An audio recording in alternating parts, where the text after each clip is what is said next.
The story of Israel is woven into the very fabric of faith, a tapestry of divine encounters and human perseverance. It is a story of beginnings, a journey from slavery to freedom, from despair to hope. The Israelites, once bound in the chains of Egypt, embarked on a quest for liberation. Imagine the dust of Egypt, the roar of the Red Sea parting, the miraculous escape led by Moses, a defining moment etched in the annals of history. This is where it all began.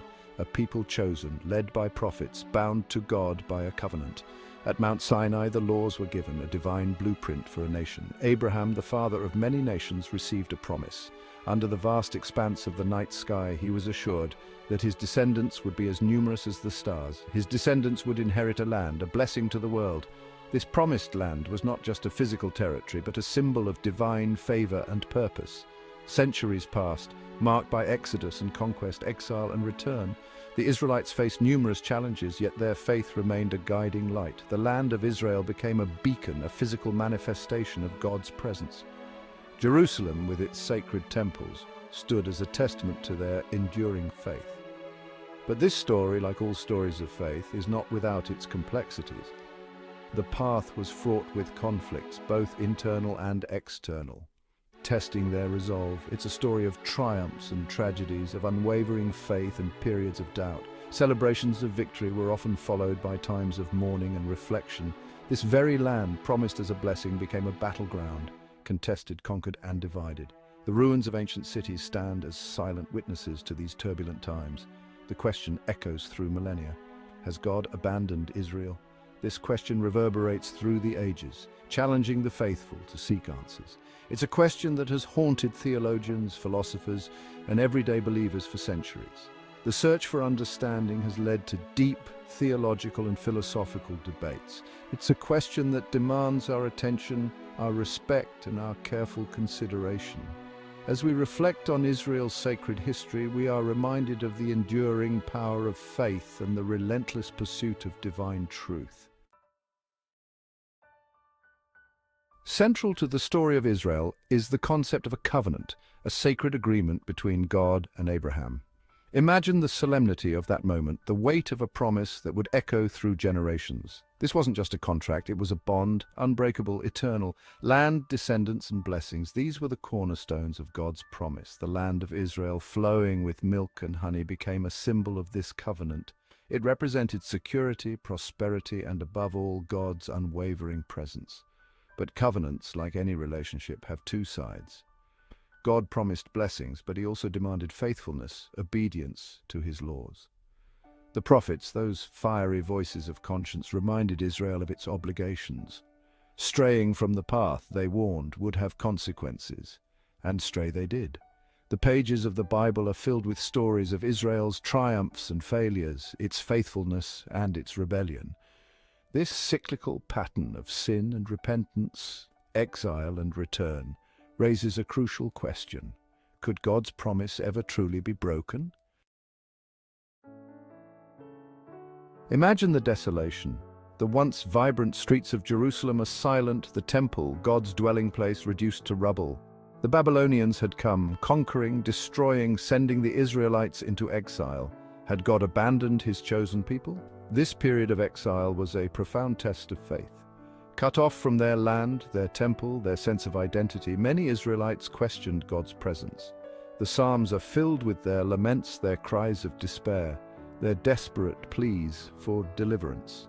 Yet even in exile, hope flickered.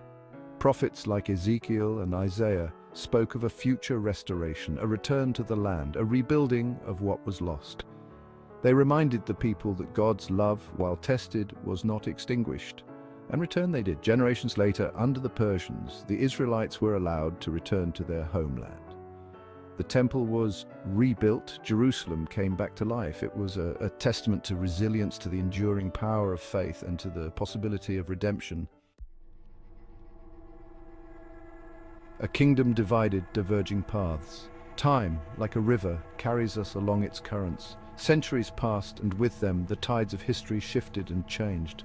The once united kingdom of Israel, a beacon of unity and strength, began to show cracks in its foundation.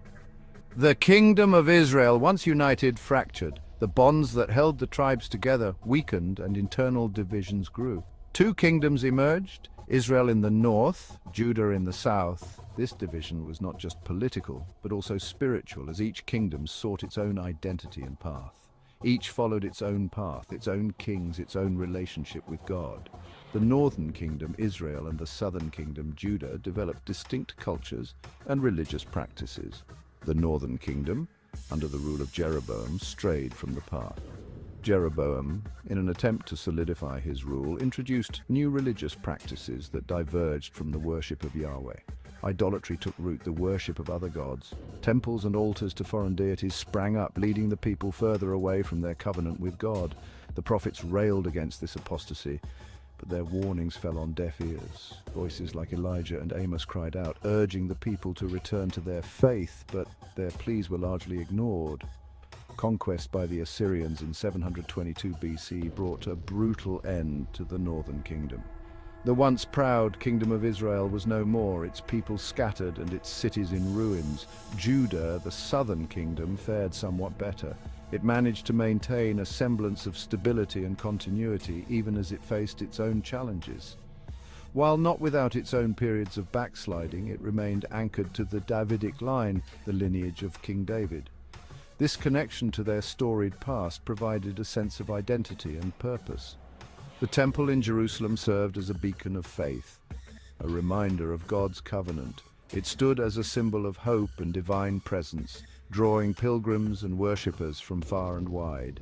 Yet even Judah was not immune to the consequences of straying from God's path. The kingdom faced periods of moral and spiritual decline, leading to internal conflicts and societal decay. Internal strife, corruption, and a weakening commitment to the covenant left it vulnerable. Leaders who failed to uphold justice and righteousness contributed to the kingdom's instability. In 586 BC, the Babylonians swept in, conquering Jerusalem, destroying the temple, and sending the people into exile. The destruction was catastrophic, leaving the people of Judah in despair.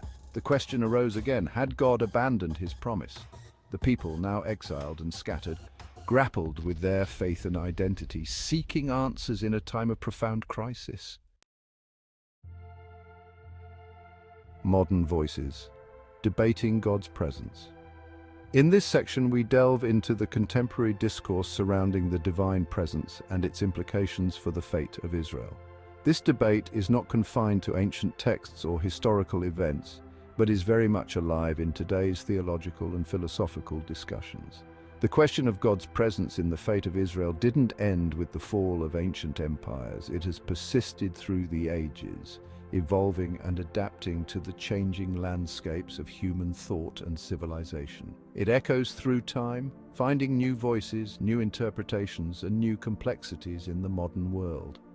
As societies evolve, so too do the questions and answers surrounding the divine. Some theologians, particularly within Christian tradition, point to the life and death of Jesus as a pivotal moment. They see Jesus as the fulfillment of ancient prophecies and the embodiment of God's promise to humanity. They argue that with the coming of Jesus, the old covenant was fulfilled and a new covenant established, one open to all people, not just the descendants of Abraham. This new covenant is seen as a universal invitation to salvation and a deeper relationship with the divine. Others, particularly within Jewish tradition, emphasize the enduring nature of the covenant. They hold that the promises made to Abraham and his descendants are eternal and unbroken. They argue that God's promise to Abraham remains unbroken, a testament to the enduring faithfulness of the divine. This perspective sees the covenant as a living, ongoing relationship that continues to shape the identity and destiny of the Jewish people. The establishment of modern Israel in 1948 is often cited as a testament to God's faithfulness. For many, this event is seen as a miraculous fulfillment of ancient prophecies and a reaffirmation of the divine covenant. Still others, approaching the question from a more secular perspective, view the history of Israel through a political and social lens. They analyze the events and developments in Israel's history as products of human agency and socio-political dynamics. They see the hand of human agency, the interplay of power, conflict, and ideology as the driving forces behind Israel's triumphs and tragedies. This perspective emphasizes the role of human decision-making and the complexities of geopolitical realities. The debate is far from settled, and perhaps that's precisely as it should be. The diversity of perspectives and the ongoing nature of the discussion reflect the richness and complexity of the topic. The story of God and Israel is a living story, one that continues to unfold, to challenge, and to inspire. It is a narrative that is constantly being written and rewritten by each generation. It's a story that invites us to grapple with profound questions of faith, identity, and the nature of God's presence in the world. Whether viewed through a religious, historical, or secular lens, the debate over God's presence in the fate of Israel remains a powerful and enduring conversation.